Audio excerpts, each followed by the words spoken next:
Okay,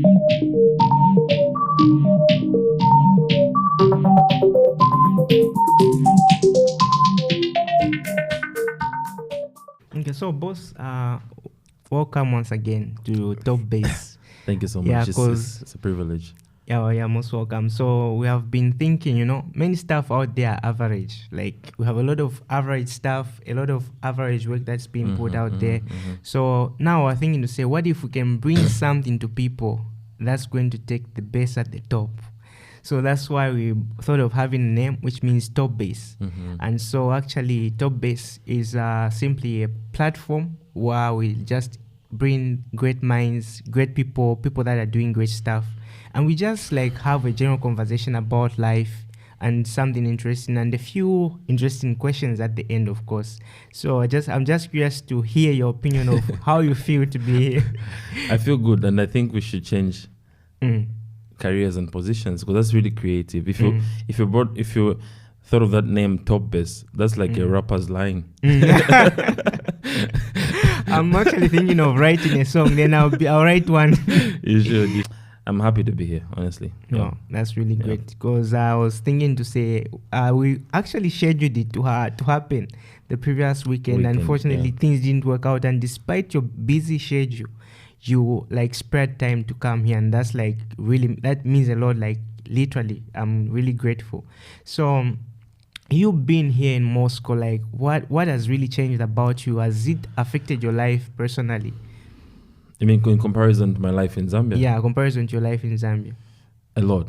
Wow. It's changed a lot because right now I think differently. I think differently because I've lived here for I don't know 6 years now. It's my 6th year. Yeah. And like I already I think my behavior is different. First of all, how I think, how I look at things is really different. So a lot has changed. Yeah. It's a topic I would talk about for the whole day.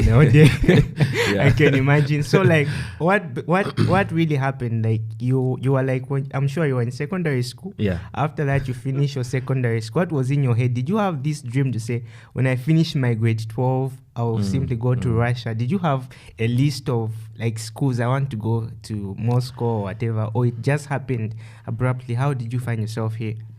So I finished school 2013. Yeah, I was at St. Francis Malole in Northern Province. So I finished school, and for a normal grade 12 then it's UNZA or CBU, right? So obviously I wanted to go to UNZA CBU, but then I was in grade 12. I didn't even know what I wanted to study. Yeah, so I finished school 2013. I applied for UNZA CBU. I was picked at CBU though, but I don't know, it just didn't go well. And so I just started hustling on my own, doing my own stuff. Yeah. And then I came across an idea of, I don't know who, one of my friends, Walia. Yeah. He came to Russia. And then I asked him, how did you go to Russia, And he told me there's a place called Russian Center. So I went to the Russian Center in 2014, in the end of 2014. And from the first day I went to Russian Center, I started learning about Russia. So only a year after finishing school, I told myself I'm going to go to Russia. I just wrote it down somewhere. And then I told myself I'm going to go to Russia. No matter what happens, I'll go to Russia. And then 2016, 2 years after that, I came to Russia. A lot of things happened. So in short, there were a lot of obstacles. Like I was at the center, right? Who were left, I was supposed to come in 2015. Yeah. Who were left. There were some issues that happened. Who were left. I got a scholarship, but were left. And then I had to wait for another year. Wow. So my mom was telling me, mom's friends also saying, just do, my mom was supportive, 100% supportive, but then the whole drama, the whole thing, everything that happened, everyone who I was telling about me going to Russia gave up, apart from me. Me, I said, like, if I'm not going to Russia, then I won't study at all. Yeah. I would rather just work. That's what happened. Then finally, I got a chance. 2016, I came, and I've been here. Now I'm doing I have a bachelor's in environmental safety. Now I'm trying to do my master's. Wow, that's really amazing. So was it like, I want to understand, because according to what I know, you are someone who is also creative. Like you have your own music career. And amongst all the artists that I've seen in Russia, I've seen artists start singing today. The next day they are down like, no more music, no more art. And there's this, it's not only here, but even in other places. This is even in our back home in Zambia. You find this is a person who's a student in school, but they're in that space where they feel like music is affecting their academics. Now, how did you manage to strike that balance and those thoughts of saying, well, maybe this might happen, well, this might affect my academics? How did you strike that balance? Well, I've been passionate about music for almost all my life. Like from I won't say like, oh, artist, I started music when I was young. No, I didn't. I started music when I was like I think grade 9 or 8. I was in the school band for like a few days. For like a few days. But I was in the school. I was in the school choir. I was singing. It's a boys' school. So first of all, you imagine I was in a boys' school, and we had a very good choir.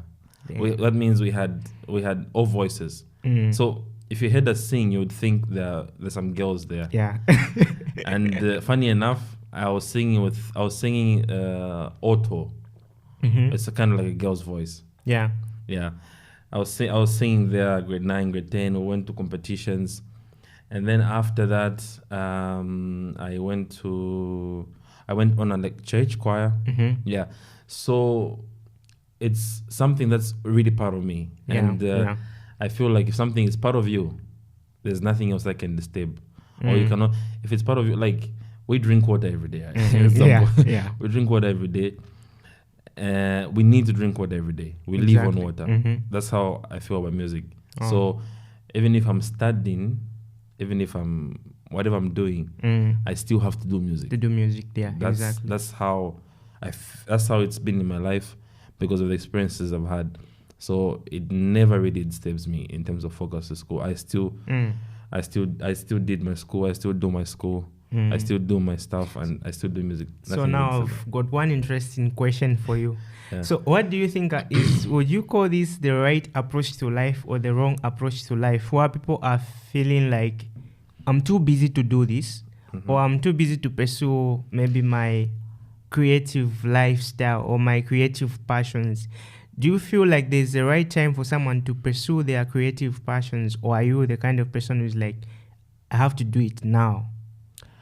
I've always been the type of person who has to do it now, and it's worked for me. And I think it's the best approach of life, because this is going to sound sad, but it's a reality, right? There's somebody who told me like, there's a guy who said like, I don't know, like when you go to a graveyard, when you look at the graveyard, there's a lot of ideas that have gone there. Why? Because of procrastinating and waiting. You don't know when you just drop dead and you die. You don't know. People just die anytime. So what's the reason? Why should you tell yourself, say, I will start, I don't know. Like I will start next year. I will start. Do it now. If you fail, try again. And that's my life theory. Like I just want to do it now. If I fail, it's okay.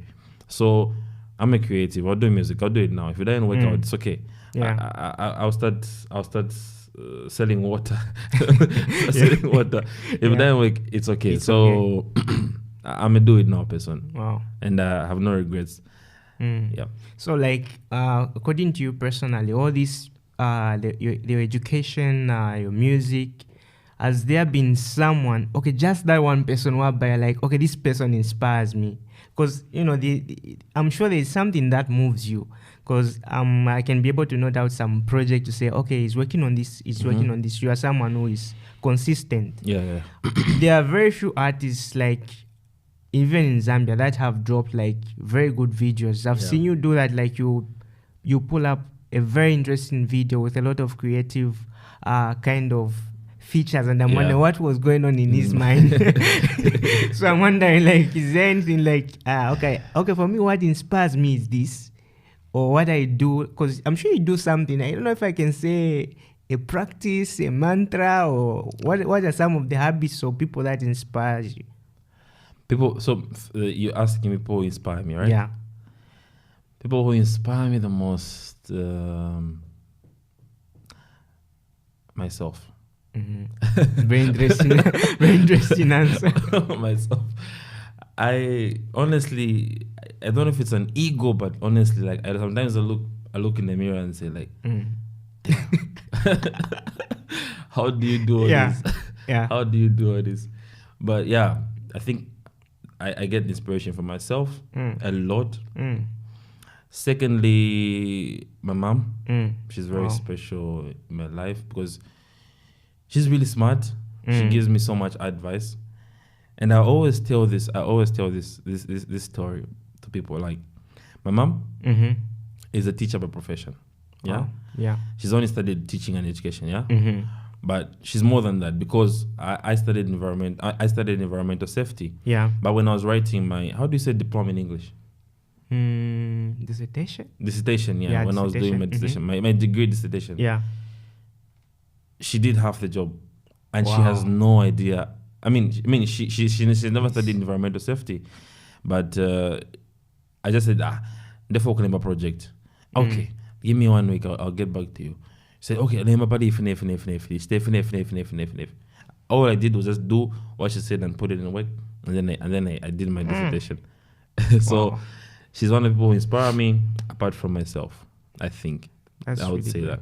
Yeah. So, like from your creative process, if I'm not mistaken, like I can say I'm one of your maybe top fans, you know. I'm also your fan. I'm one of your top fans because I'm sure I remember there's this Russian song you recently did, which like it was kind of like an EDM kind of mix. Yes. And I was there, I'm sitting and I'm like, I'm vibing to this song. And immediately after class, I'll be like playing it and singing, you know. Devushka, Tiklasata, that song, like I would listen to it on and on. And now I'm thinking to say, okay, all these lyrics, all these words, are they just coming from nowhere? Or are you dedicating them to someone? What kind of artist are you? The one who dedicates, or the one who just sings something because he wants to talk about it? It's a bit of both, I think, because there's some songs I sing related to my own experiences. Exactly. Excuse me. But there's some songs also I just want to sing about. Maybe I want to sing about an iPhone. Yeah. But it's like 50-50. It depends with the vibe. My music. How can I say it? I'm somebody who can create a song in just an hour. So it's probably something I've been thinking about, and then when there's a beat and there's music, I just bring it out. Or maybe, so I don't really write songs. Yeah. One thing I don't really. I'm a. If it comes to like writing, like you know the artists who like they write, maybe like for months they've been writing about something. Yeah. I'm not that type of artist. I write on spot. Yeah, I write on spot. So it's probably something in the back of my head, like I've been thinking about, or just, so that means it's my experience, or just I just want to sing about it depending on the vibe. Wow. Yeah. So I've got one interesting question for you. Okay. I want you to tell me, there's one controversial song that I found on YouTube. Why? By me? Yes. Why you are saying this is a lot of Unshima.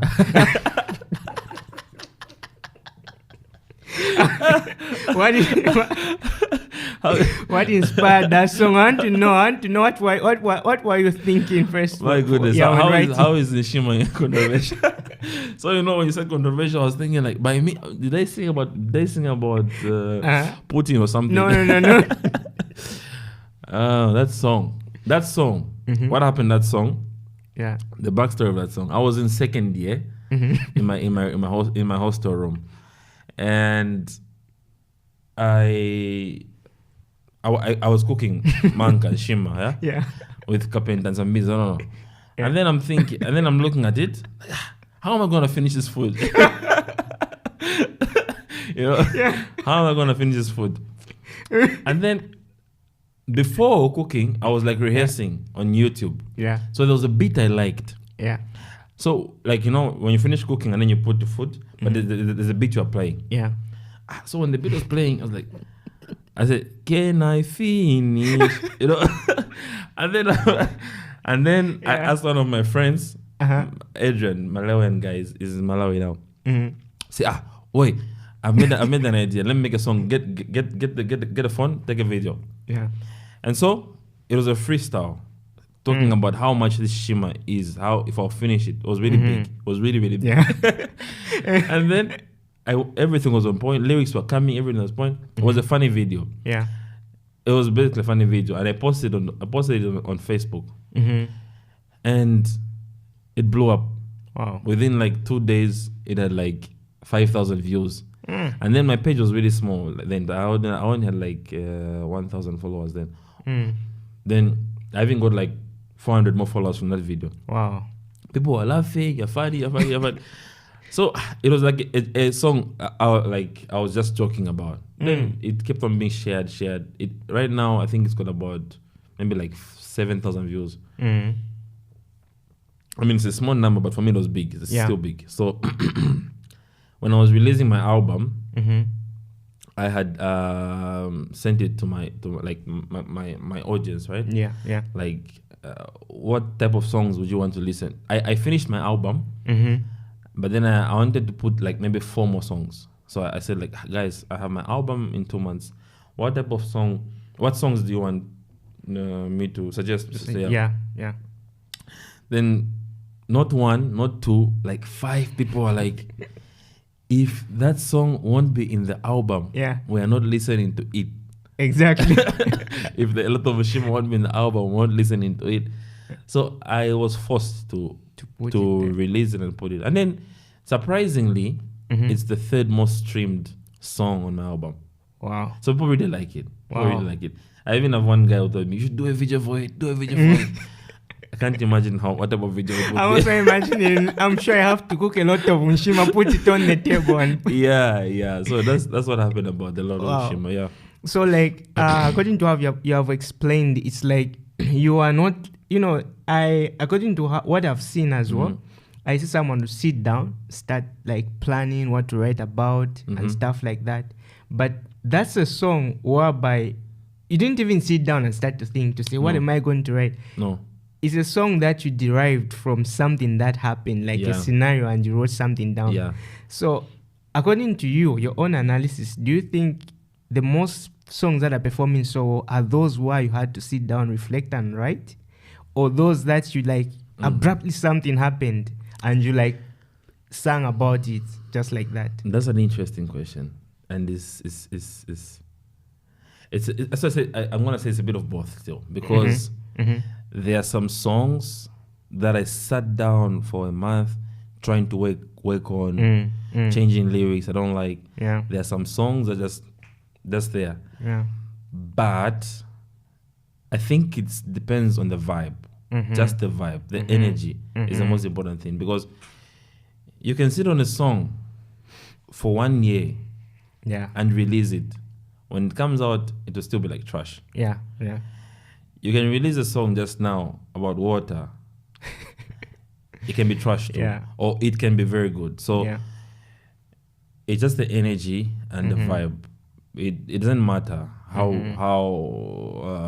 I do it, honestly, because I've got songs where I sat down, they're good, people like them, like Slow Motion. Slow Motion is a song I worked on for like 3 months, from like August till like November. I don't know, just 3 months. I don't 3 know. months. Yeah. So and then it turned out really good. Yeah.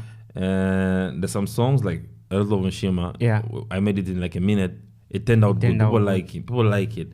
And I've seen that even with other artists who I like interact with. I've asked them this question, like, do you write? Or it just comes out. They always tell me, like, it doesn't really matter. If a song is good, it's good. No matter how you did it. It doesn't matter how you do it. How you do it, yeah. Yeah. That's what I think. That's really interesting, because I've been thinking some people would be like, they sit down, they write songs, and like they are still complaining. I don't want to mention names, but I've seen people who are complaining like, no, I'm not getting what I want. I'm not like always complaining about it. So this takes me to another interesting question for you. Like, do you think it's about putting songs out there, or is it about consistency? I don't know why I keep on saying this. It's a bit of both. Yeah. I mean, it works for some people, and also it works for other people. So I don't want to say like in general, this is right, this is wrong. Exactly. That's not true. Yeah. Consistency works. It's actually good. It's good to be consistent as in releasing music. And also the other way you mentioned is the other way you mentioned. You just write immediately and put it out there. Music, okay. My own opinion, the music I listen to, like the music, I listen to good music. And I'm not even like say I listen to good music. And most good music, really good music, isn't popular. I must say. Good music isn't popular. I think I agree with you on that one. Good music isn't popular. So, if you want, there are two roads, yeah? Yeah. Now, because the music industry right now is very monetized, it's very commercial. And usually when something is very commercial, it becomes trash. Exactly. Food, let's go to food, for example. Food that is commercialized is trash. It's unhealthy food. Sorry, KFC, McDonald's, that food is trash. But exactly. it's nice in the moment. I'm giving this example because it's very practical. Yeah, exactly. It's nice in the moment, but in the long term, it's really unhealthy and very bad. Yeah. Food cooked at home, you take your time. You see, you take your time, you cook, you find ingredients, you know what you're eating. Yeah. It's a lot of work.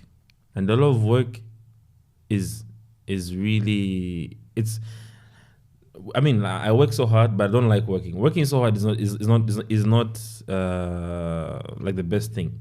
So imagine so you work so hard, but you have good food that will actually be good for your body. Yeah. It's the same thing, music. These people don't make music for the sake of making good music. They make music for the sake of making money. Yeah. So a listener will listen in the moment. It will sound good, but you see, like that's why these songs don't even live up to a year. But they would have made money. They would have bought, like, you buy all those chicken wings, you eat all those chicken wings, and you feel good. Yeah. So it comes back to, why are you doing music? Like, why are you doing music? Are you doing music to make money? Yeah. Or are you doing music to feed yourself? Exactly, yeah. You can do both, but if you're complaining about working so hard to make a song and then you get disappointed, then don't do music. Yeah. Don't do music, you know what I mean? Don't do music. Yeah, very true. Because for me, on my part, I do both. I want to make money out of music, yes. I will not even pretend. I want to make money out of music. But for me, like, if I work hard on a song and they release it, some people listen to it and like it. For me, it's more than enough. More than enough. Wow. You know what I mean? More than enough. If I make music, it's even a bonus. So now, like, have you ever been at a point where you're like, let me just stop this? Because I'm sure you have spent a lot of money in developing your music career. Like, you have spent money on your videos, on your songs, singles. Like, it's quite a lot of commitment. And I'm sure you didn't think of, like, I want to make money out of this. It wasn't like the main goal. But to you, like, what do you want? What's the bigger picture out of all this? Like, what's the bigger picture for you personally? Let's say you had to choose your career and your music, just one. Like, which one would you go for? Why you said, okay, but for me, I think the bigger picture is in this. So I must say, the past years, there's been a lot of growth in myself. Yeah. Before, my goal was like, I want to be famous. I want to make so much money. I want to be rich from music. But now, because I have some understanding of the music industry to an extent, especially Zambian music industry. I understand it. For now, that's not really my goal. For now, either way, anyway, I still love music. For now, I just wanna push the music industry as a whole. In terms of more being more professional, being more, I want just my main goal is just to push whatever role I can play. Exactly. To push the music industry. Yeah. So for now, my main goal is obviously I want to make money. Yeah. It's very important. But now it's shifted from I want to be famous as an artist. For now, it's shifted to I'll make music when I want to. Like I can never quit music. And I'm saying I can never ever quit music. I'll do music till my death. Even in my 50s, I'll still do music. Wow. But then I'm not doing music because I want to make $1 million from it. I'm doing music because I love it right now. If you're gonna listen to my song and you like it, that's a plus for me. But still, at the same time, I want to just push the music industry. That's why right now I'm just trying to push other artists, like how to do things the way I think is the right way. Yeah, so that's my main goal. So like I'm interested you're driving me towards like we're moving at the same pace. Nice. It's a good point you've mentioned, trying to push other artists so that they might do. The keyword there is right thing. Now let me give you a reference point. I don't want to mention again artists in Zambia or anyone. But I've seen big artists on Apple Music, on YouTube, on Spotify have very poor branding concepts. Like very poor. Like you don't even know if this artist is famous in their country or all this kind of stuff. So like for you, I'm not trying to, not because I know you. Yeah.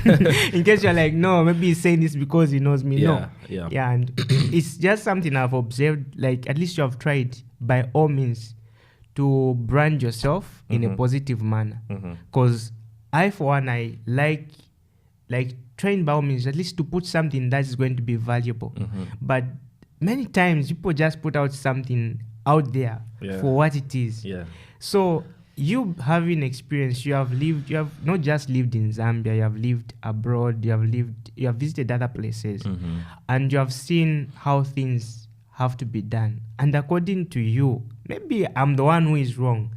Do you think the artists in Zambia are doing their best to put themselves out there, like the branding part? Because I know you said the right thing. So for you to say the right thing, it means you have seen something wrong. And I want you to talk about that.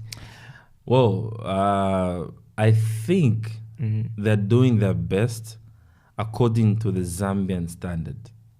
They're doing their best according to Zambia. They're trying so much. Actually, I just want to give a big applaud or shout out to Zambian music industry. It's changing so much from the past years, from 3 or 4 years ago, but now it's really improving. But still, there's a lot of things that can be better. Because I'm looking at a bigger picture. Exactly. Because I've interacted with some Russian artists. I've had a chance of meeting some Russian artists who are quite, famous here. Yeah. And I see how they work. I see how they do things. And then I compare it to my own. There's a big gap. Wow. There's a big gap. So can you mention, let me sorry for cutting you short. Like just 4 things, I'm curious. Just 4 things you say, okay, but let me give you an example. This, with reference to our artists back home. This just goes to professionalism. I feel like we have big artists, talented artists, but there's lack of professionalism. Really, so much lack of professionalism. Because maybe it comes back to our culture also. Because for here, being an artist is a full-time job. Exactly. First of all, being an artist is a full-time job. That means you're committed. It's your job. You go there every day, But for an artist, it's like, oh, I'm just doing music. It's my thing. I'm making money. I'm going for shows and everything. So that's the first thing. So when there's no professionalism, there's lack of everything. Exactly. Lack of everything. Time management. I hear people go late for shows. Time management. Secondly, branding. Guys. Yeah. I'm not the branding expert, but from my own experience, it's so poor. So poor. There's some guys who really understand this. Like I've seen some artists who are really professional. Like they always like when you go on the page, you say, "Okay, this guy is really doing." This guy is really good. Yeah. And most of them are not even that big. They understand all this thing. Yeah. Also, how they sell their music. How they sell their music. Blogs. 2022 blogs. Guys, how do you make your money through your music? Like, wow, that's blogs, really true. 2022 sharing WhatsApp groups. 2022, come on. That's like throwing away your money. I mean, like, so video qualities. Video qualities, I must say this year, from also last year, there's been a huge improvement, but still, like we can do better. We can do better. Yeah. And maybe if we change, so there's a lot I can go on, but like just in general this. But maybe if we actually in our culture, in our African culture, in our Zambian culture, we all understand that being an artist, being a musical artist, is a full-time job, and that's to be professional. The same way I put on a jacket and suit and go to the bank as a banker is the same way artists should be looked at. Wow. As like it's not only for the musicians only, right? And for people in music, like even for Zambians too. We should also understand and start acknowledging that being an artist is a full-time job. Now, sorry to cut you short. Don't you think the whole concept of, like I'm trying to look at stuff like from like two angles, I would say. Like we have, for example, the Russian culture, we have the Zambian culture here. I think, I'm not trying to have a reference point of actual statistics, but I think if a Zambian artist, many times the parents would be like, iwe posamano ku skulu. And in their head they start looking down on that, like this is not a career. So like they look down on that and they feel like it's a part-time thing. So like, don't you feel that the whole reason to why people do that is because of mainly the parents or the culture? Or do you feel like it's themselves, they haven't just taken it serious? What would you say? Or would you again say it's both? No, here that's why I said we need to all change, because I think it's the culture. I was lucky. My mom never told me go to school. She gave me an open platform. Do what you want to do. But I think for maybe like 70, like you said, we don't know statistics, but for many guys and girls, the very few parents who would encourage their children to go with music. So for us right now, we are maybe some people who've like traveled out, who have a different mindset. We've got a different mindset. Maybe our children will be able to give them, but for many, it's still closed. So it's more of the culture, if anything, because it sticks to your mind. Like, my mom manager no the body village guy. That's why you see almost rappers nowadays, if they make it, they say, you told me I can't make it, Exactly. Exactly. Yes. So it's more of the culture, if anything. I agree with you. You are always willing to like support other people. So has this been influenced mainly by your mother, or it's just something that is embedded in you as Boz Zambia? Mostly my mom, but also I think it's just in me. Yeah, most my mom, because my mom always told me like, just always do good for people, despite the condition, despite what they do back to you. So it's something she's told me from my childhood. Like, just do it. So like I've always been a type of person who's going to. I'll be doing my own thing, but I'll always like push people. Like that's something I've grown up with. So far, like currently, is there any projects, like for example, that you're working on that you like just want to talk about? That's something that, because I've seen exam Exam, yeah. Exam from I always I always have this challenge like sometimes pronunciation. So I was like exam. So I was thinking, but it's something that I've seen you have had quite a lot of interesting number of guests so far. Yeah. I've also seen some like Helen from Zambia. You were like she was on the Instagram, and I'm like, in as much as you are doing your own stuff, you're singing. Here you have your music career, you have your own like line of path of education. It's good you're trying to create a system, because it's not like you always there trying to interview people. And to me, like, that's interesting, So like because the whole concept is you create systems that will run even after you are dead. You see, if you die today and there isn't the whole thing, then you are actually not making a system. So I'm curious, apart from because I'm sure there are other things, maybe we might see something, but I'm sure I have a lot of stuck in a lot of stuff. And what are some other projects that we don't know about that you like to share? It's better to do things people don't know you're doing it. It's better than people knowing you're doing these things. And that has been my But you are a celebrity and people will be like digging into your life, your personal life, in as much as you want privacy. Yes. No, it's not really privacy. I just want to do things, and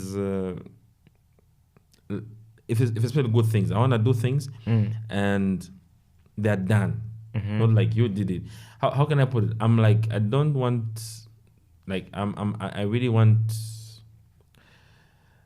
there's a word I'm looking for, but like that kuyumfwa, like pride. Yeah.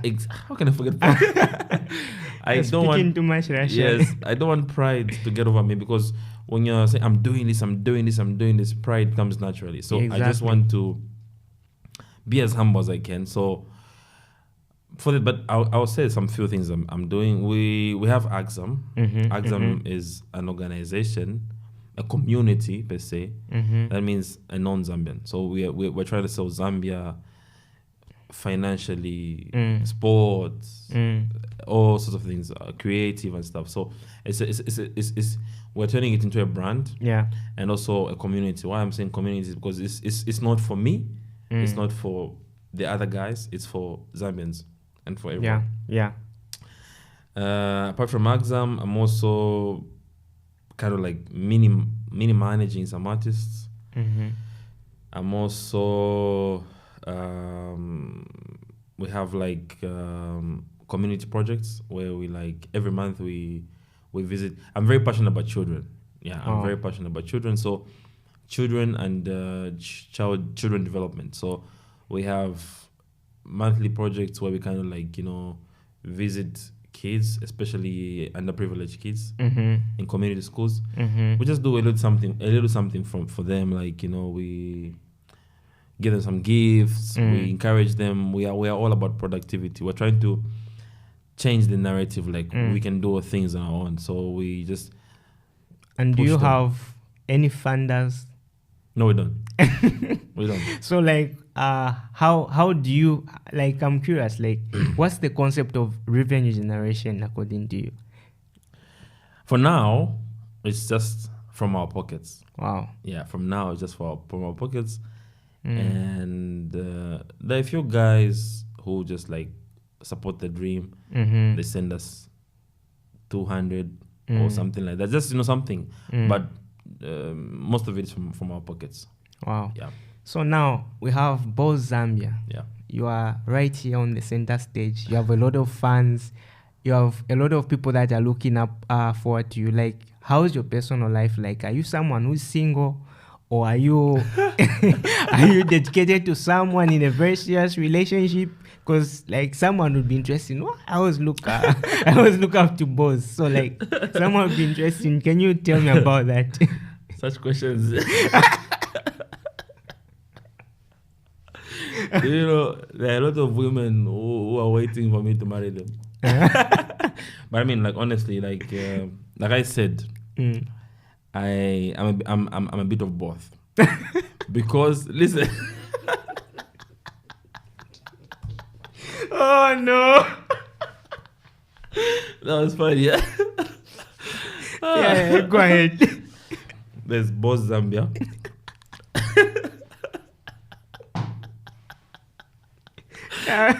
And there's Derek and Mwamba. Yeah. So, Boz Zambia is for everyone.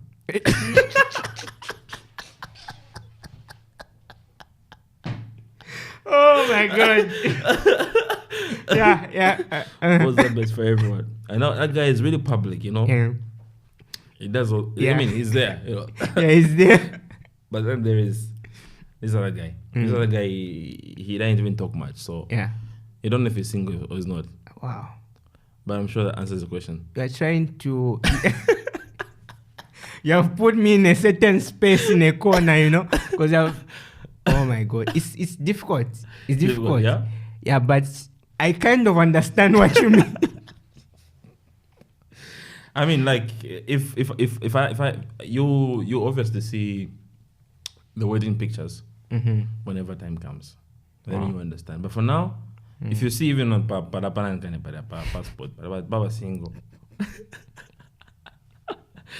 Okay, to summarize, like, I'm really private. Yeah. About certain things. Yeah. But if I'm available or not, it's visible. Yeah. Wow. That's interesting. Yeah. So you personally, like, you have had quite a lot of experiences here in Russia. You have met a lot of people. And have you ever at any point thought of marrying a Russian? No. Like, have you ever just found someone, maybe, okay, at least I'm compatible with this one? No. Really? No. But let me give a scenario. There are two kinds of people here. They are, like, literally, if not 60%, Zambians, when they are coming to Russia, many males will be like, therefore guys sanga kochimu Russian.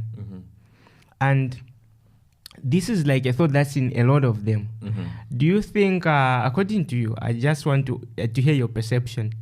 Do you think, according not only to culture, but mentality, do you think that concept of culture has an effect on the way you build relationships with the opposite, like race or whatever? I think so, yes. Because if you to be with somebody is very complicated and very, very serious. And so if you have that mindset, like the folk want Russian, you're already wrong. You're already wrong because you should be looking at a person, not a Russian. You know what I mean? And that's why most of them fail. Yeah. It's better you just the energy. Like, energy is really, really important. We really ignore it. The energy is the most important thing, not how somebody looks, not the color of the skin. So I think, but again, it's difficult. It's a difficult thing to come out of your mind because of how we are brought up. Yeah. How we're brought up. So everyone is excited. Yeah. One, because of porn. Yeah. Because of porn, there's all this white and black thing. Because of also how white people are like talked about in our country and all kind of thing. So I know a lot of males have it, but if you're going to be with somebody because of Kuwanom Russian, they're wasting your time and unlikely to work, you know. You seem like someone who is really, you know, there are people that are, I've observed this, there are people that are, you know, when you are trying to weigh something, like it's, the other part is like this, but you're at least someone who is trying to bring the cage at a certain point, because, you know, there are two kinds of intelligence, I would say. I don't know if I'm wrong, someone might correct me, like IQ and emotional intelligence.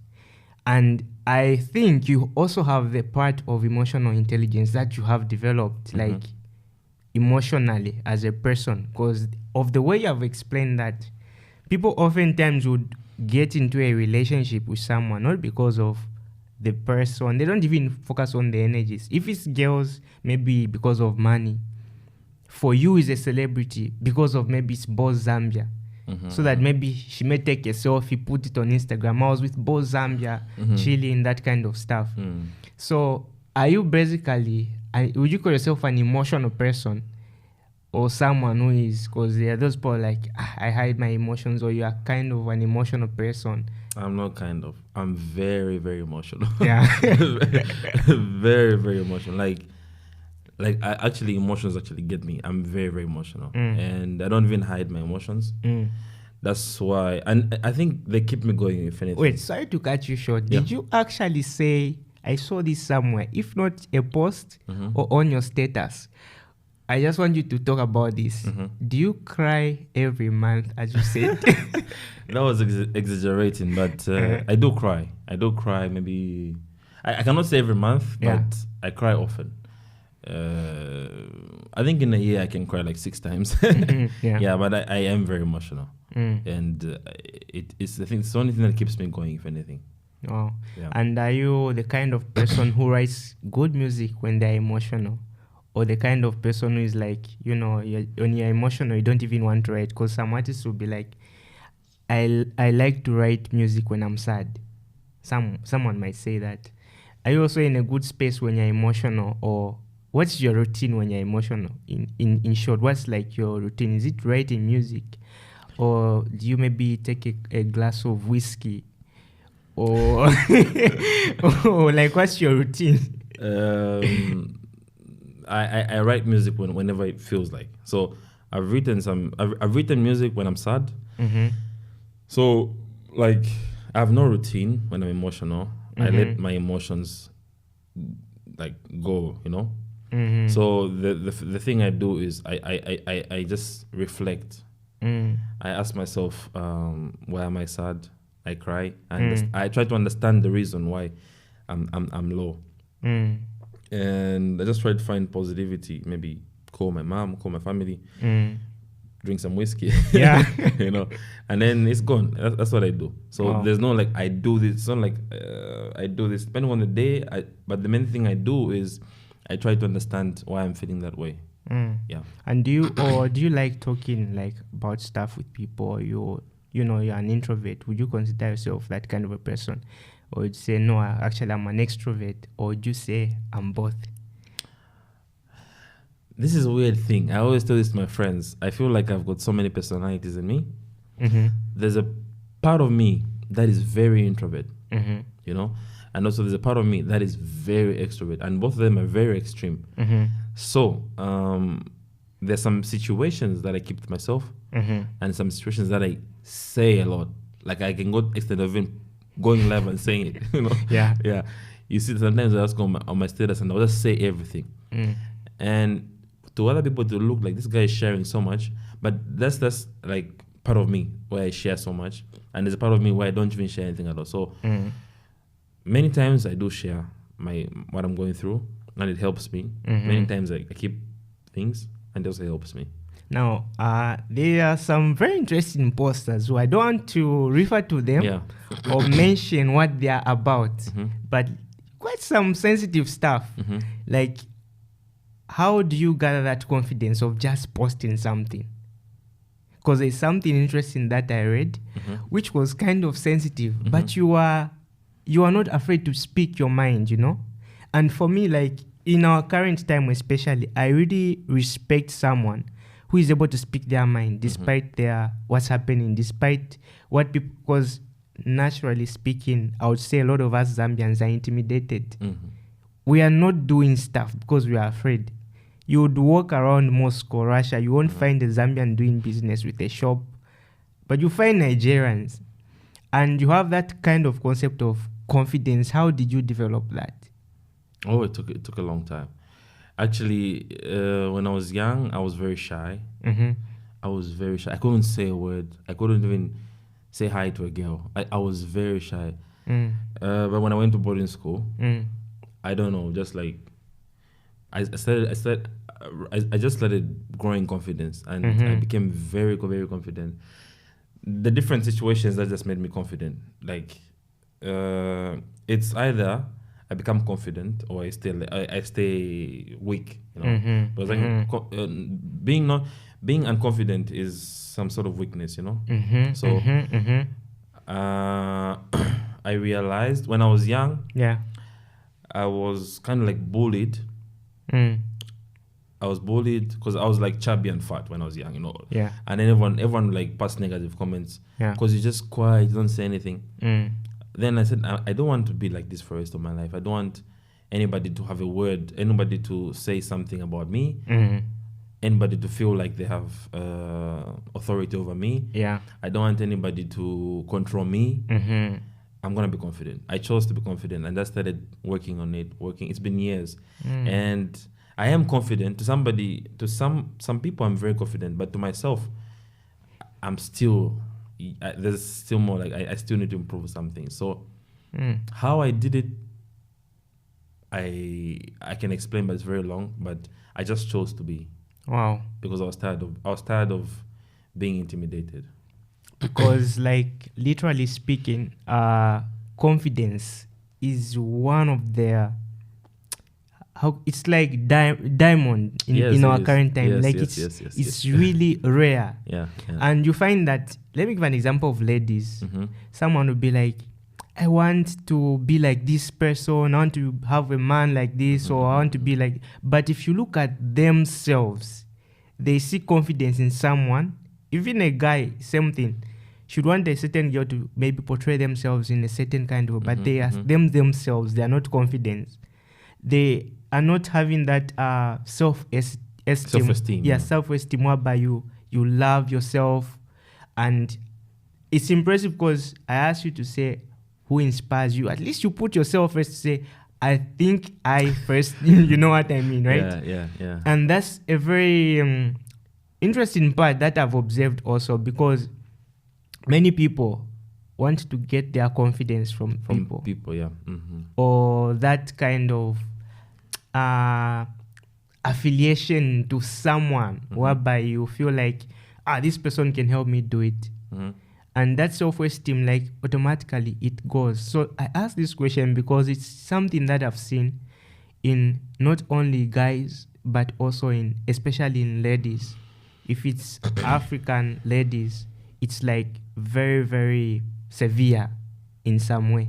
I just want you to like speak your mind about this. Like, what was your perception before coming here, before you were here in Russia, towards the white people, I would say, or the Russians? And how is it now? And did it affect your progress as a person personally, or your mental health towards it? Russians, yeah? Yeah. Well, I fell in love with Russians even before I came here, because before I came here, I was trying to prepare my mind. So I read a lot. I listened to a lot of Russian music. I watched a lot of like comedy, Russian comedy. So I fell in love with Russians. I have never ever had anything against them. They are stupid ones, racist ones. I've experienced some sort of I don't say racial attack, but I've experienced some bad treatment, but it's racial bad treatment. So nothing has changed because I've come to understand that it's not about Russians, it's not about Chinese, it's not about Japanese. I think I'm very open-minded. It's about a person. Like they are bad people and they are good people. So if you're bad, it's visible by how you behave. You've got a bad attitude, you've got a bad behavior. Yeah. It's not about you being Zambian or anything. If you're a good person, you're a good person. And it shows. Exactly. It shows by just how you behave and everything.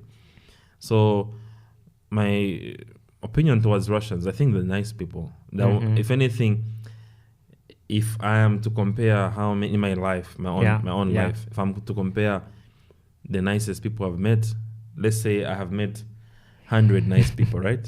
Yeah. Or let's say 10 to make it short. If I've met 10 nice people in my whole life, I think 7 of them are Russian. Wow. Maybe 3 are Zambian. Even 1. Wow. Wow. Yeah, so I've had a good experience with Russians, and the best time of my life since I was born is it's this period I've been in Russia. Not because of the opportunities Russia gives me, but because of the people who are in Russia, like they're really nice people. Well, because there is this. I don't want to say misconception, but there is this kind of belief to say Russians are racist. Like I would hear this many times, even before coming here. I would like someone would be like, you're going to Russia. There's a lot of racism, and there's this whole concept around the world say Russians are racist, and like that's what everybody thinks. So it's interesting, and I would agree with you also, according to what you have said, to say you would meet 10 people. Out of 10, 7 good ones would be Russians actually, and 3 maybe would be Zambians, unfortunately. And this is one thing that I also want you to talk about, why you have had times where you have planned something and you want to work with your Zambian friends, or you want to work with your Zambian base of maybe fans or whatever. Do you think they are supportive enough personally? And don't you feel like you are left in a space whereby you are like, I think I just need to grow my audience maybe in Russia? It comes back to the culture, how we're brought up, There's this thing I was thinking about actually less than a week ago. The way Russians grow up and the way we grow up, it's totally different. And it reflects to our human behavior when we're adults. Yeah. Generally speaking, Russians are blunt and they're very honest. What does that mean? Yeah. It means that even in the human relationships, right, they're honest. If somebody doesn't like you, as most Russians, they won't spend time with you. If they don't like you, you see most Russians, if they don't like you from the beginning, they won't spend time with you.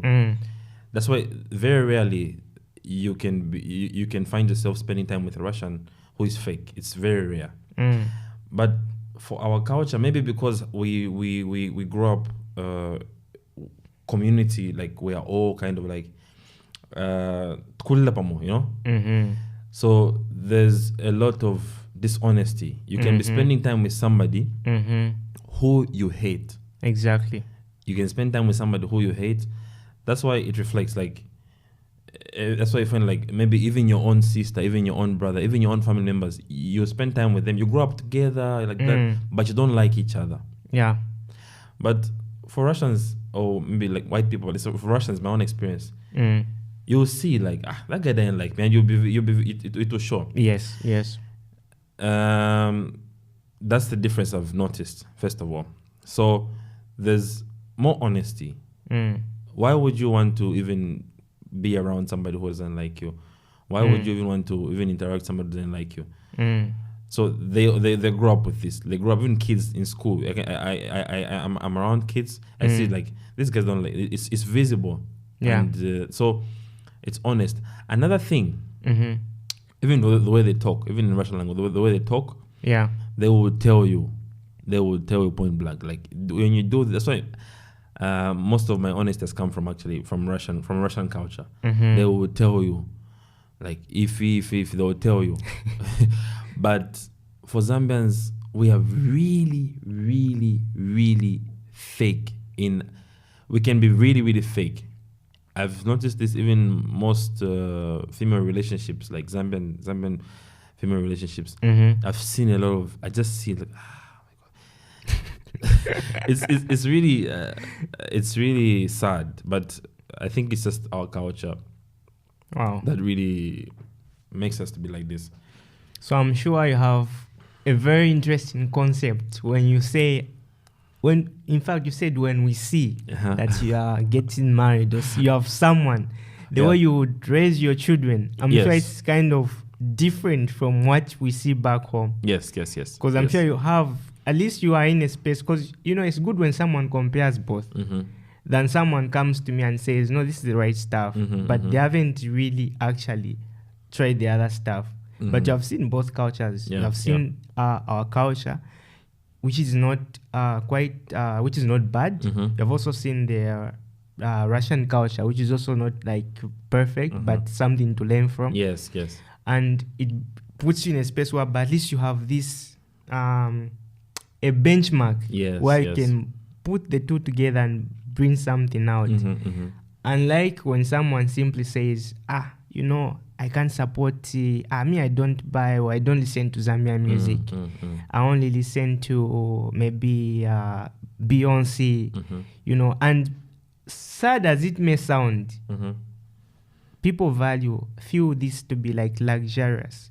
Saying stupid. That, That's stupid. People will feel like, I don't listen to Zambian music, It's a very common statement that we would hear. Someone might even like your music, but they won't share it. They're like, I don't listen to Zambian music, but you find them sharing a Nigerian song. And something that I've seen here in the Russian culture, there are a lot of stuff that is their own. Their music that is their own. They listen to their music. But many times, our people back home won't listen. As much as they love someone, they won't put it. Unless maybe, like you said now, maybe we are trying to learn. So I'm just like wondering, do you have your music, is it scheduled on a target audience of just Zambians? Or you have said that I think I also need to target the Russian audience. One example I'd give why I'm asking this question is I've seen, for example, Masiliso with a very big audience on TikTok, which is highly influenced by Russians.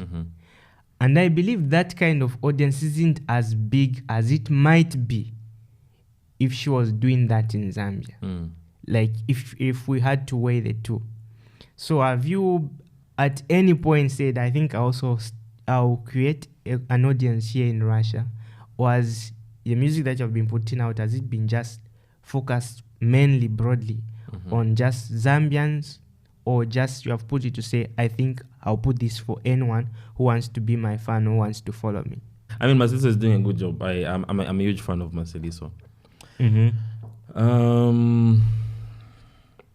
My music audience, or my target for music, is to anyone who's got good ears, who wants good music. So it doesn't matter. Like I told you, like right now, my goals have changed in terms of making music. My goals have really changed. So Zambian, Chinese, Kenyan, I don't really care, as long as you appreciate my music and it's growing. It doesn't matter to me. Yeah. So there were times, yes, I wanted to try the Russian audience, but I think I don't want my music to be commercialized as much. As much as I want to make money, I don't want my music to be commercialized. But for the artists I'm working on, yes, I'm gonna do that. Yeah, that's what I'm gonna make commercial, because I'm trying to understand the whole commercial business and stuff. But for my music as Boz Zambia, I just want it to be the way Boz Zambia is. I want it to reflect my personality. So if it gets too commercialized, it will become so bad. Yeah. So as long as you appreciate the music and it's good for you, that's it. But since you have said it becomes commercialized, don't you think it also becomes so bad for the people that you want to commercialize it for? So bad? I don't understand. Say like you said, you don't want your music to be commercialized. Yes, too commercialized. Yeah, too commercialized. Yeah. But for the other artists that you are working on, you would like to see it being commercialized. Yeah. So I'm saying that, don't you think that would also be too bad for them? I want to make money. I'm sure they are listening. Yeah. They'll make money too from the money.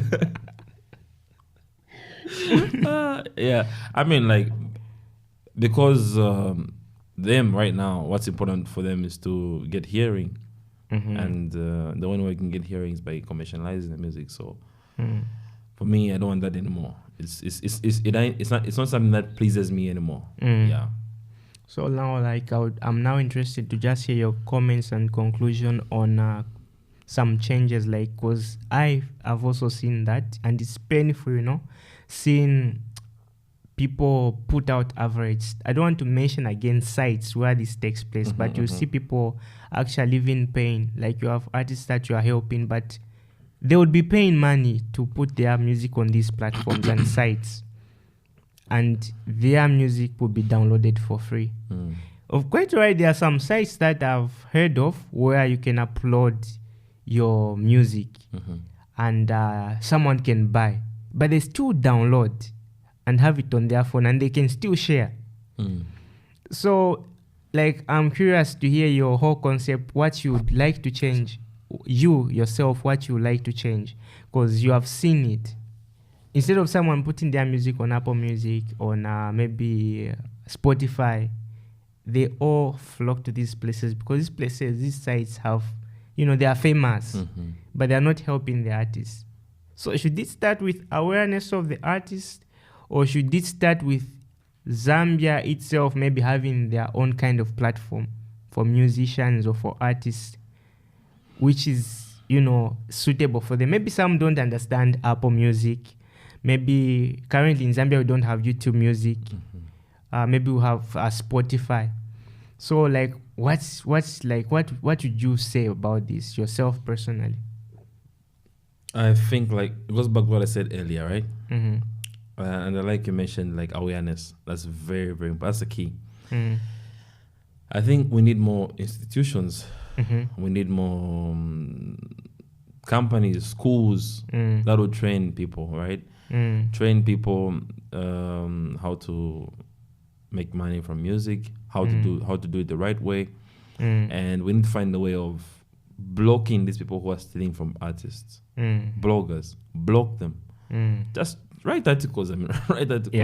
Or do something like all this releasing music through blogs and everything through WhatsApp. We need to cut that. Yeah.